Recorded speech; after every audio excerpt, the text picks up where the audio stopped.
Kalau di early career stage-mu masih musingin mending jadi generalis atau jadi spesialis, this is my very brutal and honest opinion.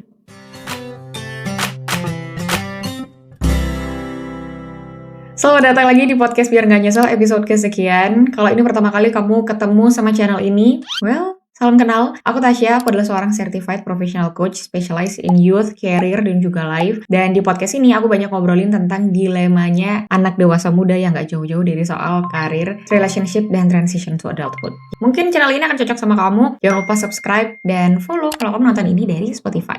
Jadi episode kali ini aku mau bahas tentang perdebatan duniawi. Tentang mending jadi generalis atau mending jadi spesialis. Dan episode ini aku bikin karena aku kepikiran di salah satu sesi ada mentiku yang nanyain dan ngebingungin, bahkan bingungnya ini udah sampai di level nggak tahu harus mulainya dari mana, hanya karena Kak, aku mending jadi generalis atau aku mending jadi spesialis. Dan this is my brutal opinion. Jawabannya adalah gak penting. Gak penting guys, kamu nentuin apakah kamu jadi generalis atau kamu jadi spesialis di awal karir kamu. Atau oke, taruhlah kamu ada di tengah karir, does it matter apakah kamu harus milih salah satu di antara generalis dan jadi spesialis? Karena menurut aku percuma kamu musingin hal yang ujung-ujungnya bikin kamu gak ngapa-ngapain. Apalagi umumnya dikotomi ini justru malah sering bikin kamu terhambat untuk ambil langkah pertamamu. Dan anyway, menurut aku manusia tuh terlalu kompleks dan terlalu dinamis ya. Kalau untuk dikategorisasikan hanya berdasarkan generalis atau spesialis. Malah jadinya kamu terjebak di false dichotomy atau bias dikotomi. Trust me guys, pada akhirnya kita tuh juga bakal nge-combine kok antara generalis dan spesialis. You mention any kind of expert out there, mereka semua bilang ya paling bagus adalah mengkombinasikan antara menjadi generalis dan spesialis. Nah, biasanya dilema-dilema ini nih muncul di mereka yang merasa salah jurusan ketika kuliah dan berencana untuk cross disiplin ketika masuk ke dunia profesional, atau mereka simply nggak suka sama jurusannya jadi nggak mau ngelanjutin itu di dunia profesional, atau ngerasa bahwa lapangan pekerjaan yang relevan dan linear dengan jurusannya itu tidak terlalu banyak di job market, atau yang kalau kamu mau jujur ya FOMO aja sama orang yang udah kerja di luar sana, akhirnya jadi ketika mau nyebrang merasa harus memutuskan dulu mau jadi generalis atau mau jadi spesialis. Nah, terus gimana cara lain supaya kita bisa memandang generalis dan spesialis ini dari cara yang bisa lebih konstruktif dan lebih beneficial buat kamu, terutama kalau kamu masih di early career stage. Oke, sebelum kita ngomong lebih jauh, aku mau kasih konteks dulu perbedaan spesialis dan generalis yang aku maksud di sini seperti apa. Jadi spesialis yang aku maksud adalah orang yang mendedikasikan waktunya untuk mempelajari satu hal, mempelajari satu ilmu sampai jadi expert dan jadi ahli, tapi tidak punya keterampilan yang beragam. Jadi biasa disebut adalah master of one. Sedangkan generalis adalah orang yang mempelajari banyak hal, keterampilannya mungkin beragam, tapi semuanya hanya di permukaan atau keterampilannya ya hanya biasa-biasa aja. Biasa disebut dengan jack of all trades atau master of none. Nah, yang umumnya bikin kamu tuh galau mending jadi generalis atau jadi spesialis, prediksiku adalah karena keduanya sebenarnya punya kekurangannya. Ya, kita fokus ke pain-nya aja lah. Kalau kita ngomongin spesialis deh, umumnya pekerjaan-pekerjaan yang bergaji besar akan membutuhkan seorang spesialis. Karena orang mau bayar kamu mahal kalau kamu bisa menyelesaikan kompleks problem. Dan kompleks problem umumnya bisa diselesaikan oleh orang-orang yang jago kan. Tapi untuk kamu bisa jago, kamu perlu invest energimu, emosimu, mungkin uangmu, dan yang paling penting adalah waktumu untuk kamu bisa sampai di titik itu. Belum lagi kamu akan lost so many opportunities yang harus kamu relakan karena kamu nggak mempelajari keterampilan yang lain. Rasanya nggak enak kan? Kalau kita ngomongin generalis, kamu bisa banyak hal, beragam, rasanya kayak segala macam pekerjaan bisa kamu lahap, rasanya kayak peluang pekerjaan itu juga sangat luas buat kamu, tapi belum lagi ada resiko kamu menjadi seorang mediocre, orang yang biasa-biasa aja, karena beragamnya skill kamu, semuanya tidak ada yang dalam. Apalagi kalau misalkan lihat CV-mu dan ternyata skill kamu terlampau lompat-lompat, ya mungkin HR akan berpikir dua kali, dan kadang efeknya tuh malah bikin kamu jadi nggak percaya diri. Selain itu aku juga paham, sebagai manusia, kita tuh perlu identitas yang melekat. Nah, generalis ini biasanya sering banget punya dilema lain, yaitu krisis identitas karir. Nggak enak juga kan? Tapi oke, itu tadi adalah contoh generalis ekstrim dan juga spesialis yang ekstrim. Nah, jadi sekarang gimana harusnya kita menyikapi dilemanya ini? Semuanya tentu mulai dari mindset. Dengan kamu ubah mindset, harapannya kamu bisa merubah title atau label ini yang tadinya restriction jadi season. Kamu bisa mulai dengan ubah cara pikir dan pertanyaan kamu yang tadinya aku mending jadi generalis atau jadi spesialis ya. Ubah jadi problem apa yang sekarang yang ada di depan mata yang dengan skill yang aku punya bisa aku selesaiin sampai tuntas. Jadi jangan sampai label generalis dan spesialis ini tuh malah jadi restriction atau batasan buat kamu, tapi justru jadi ini adalah season atau musim buat kamu. Ada momennya dimana yang kamu lakukan sekarang akan lebih cenderung membawa kamu jadi seorang yang generalis, tapi ada momen juga dimana yang kamu lakukan itu akan membuat kamu cenderung menjadi seperti spesialis. Dan justru flexibility itu yang bisa bikin kamu mahal di orang-orang yang perlu keahlian kamu. Apalagi di era sekarang ya, ketika flexibility, agility, durability, adaptability, dan semua kemampuan untuk bisa terus ngikutin perubahan itu adalah jadi hal yang hampir mandatory. Ketika kamu bisa menjadikan generalis dan juga spesialis ini adalah season di dalam hidup kamu dan dalam perjalanan karir kamu, aku rasa itu akan bisa jadi lebih optimal.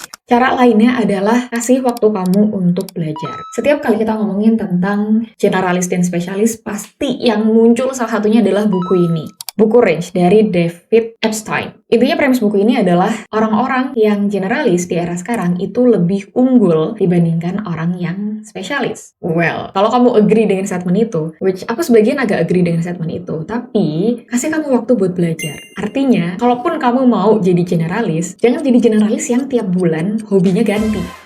Jangan jadi generalis yang tiap bulan kerjaannya ganti. Jangan jadi generalis yang in the name of generalis, terus kamu lompat-lompat karir tanpa kamu benar-benar nyelesain itu sampai tuntas gitu. Makanya di aku pribadi, aku tuh punya prinsip ketika aku mau bereksperimen terhadap sesuatu, aku akan melakukan hal itu terus-menerus sampai hal tersebut terbukti berhasil atau terbukti gagal. Aku pernah sampaikan ini juga ke salah satu sesi mentoring, dan pertanyaan selanjutnya adalah, Kak, kapan aku tahu saat aku harus berhenti atau aku masih bisa lanjut? Well, aku rasa menjadi dewasa itu membutuhkan kebijaksanaanmu untuk bisa menentukan standarmu sendiri. Karena kalau dulu di sekolah mungkin kita cukup obvious lah ya. Standar berhasil adalah ya kalau kamu nilainya di atas KKM, standar gagal adalah ya kalau nilai kamu di bawah KKM gitu. Tapi begitu kita masuk ke dunia profesional atau aspek kehidupan umumnya, standar berhasil atau gagal tuh akan balik lagi ke kamu, balik lagi ke kebutuhanmu gitu. Dan ya mungkin kadang itu bikin kamu bingung.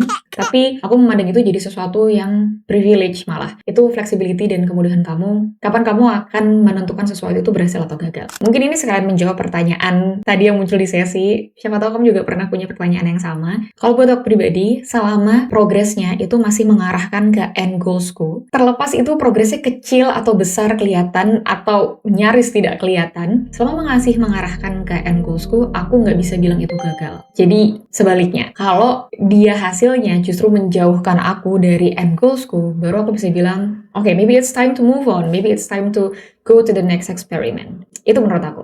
Menurut kamu gimana? Kamu boleh tulis di kolom komentar, kita discuss di sana.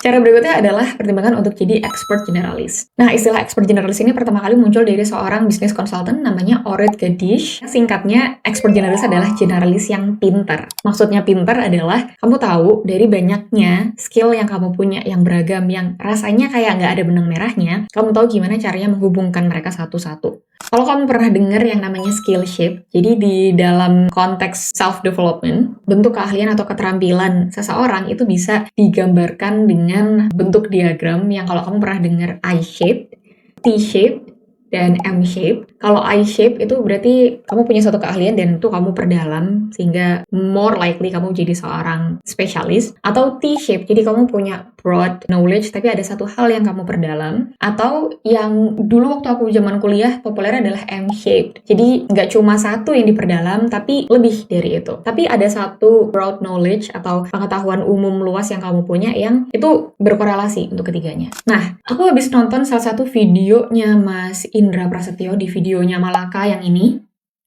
Ada satu hal yang menurut aku itu lumayan menarik, yaitu V-shaped. Jadi, kalau kamu punya dua hal yang kamu cukup suka, kamu tertarik, dan kamu punya pengetahuan akan itu, kamu coba perdalam itu, tapi mereka somehow bisa bertemu di satu titik yang dimana itu bisa jadi expertnya kamu, jadi forte-nya kamu, gitu. Makanya disebutnya adalah V-shaped. Dan later did I know, setelah aku riset dan cari lagi, sebenarnya skill shape ini semakin berkembang, dan aku curiga ini lama-lama bisa jadi tidak terbatas ya. Karena setiap orang sangat bisa memodifikasi dengan kebutuhan mereka masing-masing. Tapi aku nemu bagan ini yang gambarin banyak banget bentuk gimana kamu mau mengembangkan skillmu ke depannya. Jadi nggak perlu cuma memilih saklek antara generalis atau spesialis, karena nyatanya kamu bisa menggabungkan keduanya dalam bentuk yang macam-macam banget gitu. Tapi intinya, jangan sampai ya habis ini muncul pertanyaan, terus aku harusnya pakai yang mana, Kak? I-shape, V-shape, T-shape, M-shape, apa yang mana? Jangan terus jadi galau dan mendilemakan itu ya. Intinya adalah, apapun skill yang kamu punya sekarang, yang I believe itu beragam, kamu perlu tahu gimana caranya connecting those dots gitu. Gimana kamu bisa mengkorelasikan dari pengetahuanmu yang satu dan pengetahuanmu yang lain. Makanya ada satu hal juga yang aku suka setiap kali ada yang datang ke sesiku dan ngobrolin soal switching career. Hal yang suka aku tekankan adalah, kamu harus selalu punya yang namanya transferable skills. Jadi, dari karir kamu yang satu ke karir kamu yang lain, harus ada hal yang bisa kamu bawa, yang bisa jadi added value ke hal baru yang akan kamu lakukan. Di situ kunci yang bikin kamu tuh bisa jadi talent yang unik, bisa jadi talent yang a whole package gitu. Karena kamu ketika switching career atau ketika kamu memperluas pengetahuanmu, itu nggak ngelepas yang kemarin. Skill kamu yang sebelumnya tuh bukannya diformat ulang habis itu dikosongin, nggak totally kayak gitu, tapi justru kamu punya transferable skills yang bisa kamu manfaatin dan bisa kamu kombinasikan. So, to make this episode productive, kalau kamu masih mendilemakan mau jadi generalis atau spesialis dan kamu cuma musingin itu di dalam kamar, well, itu sama sekali tidak akan membantu ya. Justru kamu harus ambil step pertama, apapun yang bisa kamu lakukan sekarang, skill apa yang kamu punya sekarang, kamu coba dan kamu implementasikan, dan sebisa mungkin usahakan sampai itu tuntas. Sehingga setiap action yang kamu lakukan, itu bisa jadi evidence, itu bisa jadi clue, bisa jadi bukti buat kamu, kecenderungan mana yang saat ini bisa kamu tekuni. Apakah kamu lagi masuk ke seasonnya generalis, atau kamu bisa masuk ke seasonnya spesialis, atau bahkan ternyata kamu udah bisa connecting those dots dan punya skill shape kamu sendiri. Jadi kamu nggak perlu sibuk-sibuk buat milih mau jadi generalis atau mau jadi spesialis, hanya terbatas di dua itu, kalau sebenarnya skill shape itu ada banyak banget. Dan jangan lupa juga ya, semakin banyak kamu nyoba, semakin banyak kamu tahu juga skill shape seperti apa yang cocok buat kamu di fase kamu yang beda-beda. Dan aku yakin kok, itu akan bangun confidence kamu juga along the way sembari kamu meniti karir kamu ke depannya. So, good luck! Seperti biasa, kalau kamu ada pertanyaan, kalau kamu ada hal yang setuju, ada hal yang insightful, let me know in the comment. Dan kamu selalu bisa tanya apapun selama itu masih berkaitan dengan life in adulthood transition di DM Instagram podcast ini biar nggak nyesel.podcast. Kalau kamu mau ngobrolin tentang dilema ini specifically, kamu juga selalu bisa ketemu aku di sesi coaching yang akan aku taruh linknya di description box, atau kamu bisa kepoin di Instagram pribadiku @tashalma. Kita ketemu di episode-episode berikutnya. Semoga abis ini nggak ngedilemain lagi ya mau jadi generalis atau spesialis. Jangan lupa nonton episode berikutnya biar kamu gak nyesel. Bye!